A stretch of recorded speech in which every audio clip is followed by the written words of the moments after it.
Hey everyone, I'm going to talk about how to use the OC10 with a stereo setup with two amplifiers. So let's go through our equipment that we're using to make this happen. We have a guitar, we have an OC10, and a stereo effects processor, and two amplifiers. So we're going to run from the guitar into the input of the OC10. You've got two inputs, a buffered and a non-buffered input. We are going into the non-buffered output for no particular reason. And then this cable right next to it is connecting our series and separate loops. And as you get used to the OC10, you'll really start to learn the series and separate loops have different functions. The series on the bottom right here are really just basic sends and returns, and the separate loops on the top have a lot of different functions. So we have got send number 8 going into the M5, and the M5 has two outputs.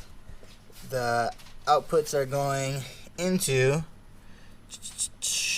return 8 and return 9, R8 and R9 on this guy, R8 and R9. It's kind of hard to see. Anyways, so one other thing you got to keep in mind is that since this is the stereo effects processor that is with a guitar, so obviously most guitars are mono, so you're going to have one output from here going into here, the M5, and two coming back.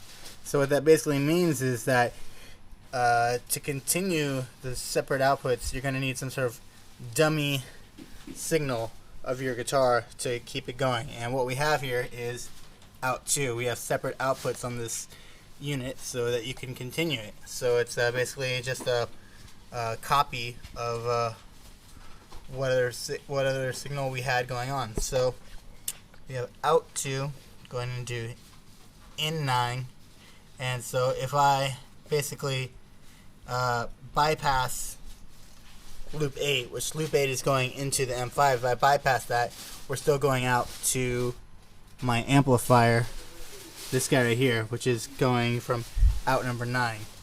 The ZT amplifier here is connected to out number 9, and out number 8 is connected to this little tweed guy. So let's give a listen to what's going on here, and I'll step on some switches so that you can see how this works.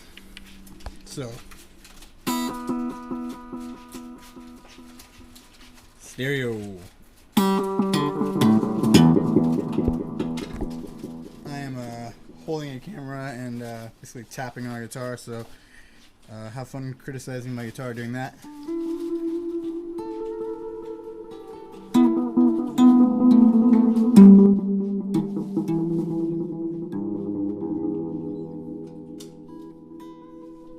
So, stereo.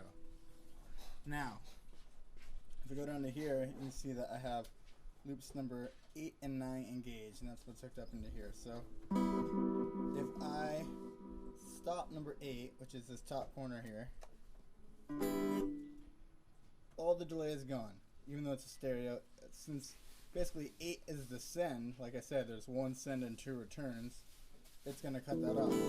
But I still have both my amps playing because I have those two outputs. I have that dummy output I was talking about. And so all I have to do is click that back in, and I've got my stereo delay.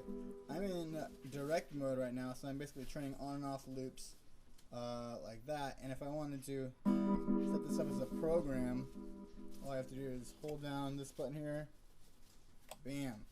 And you can see, get a little closer here, I've got those same loops, 8 and 9, selected, so it should be the same right now. And so, super easy.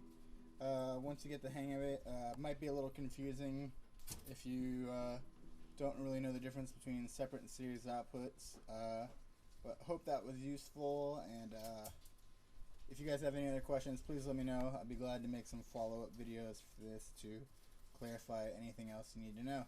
Thanks a lot, guys, and have a great day.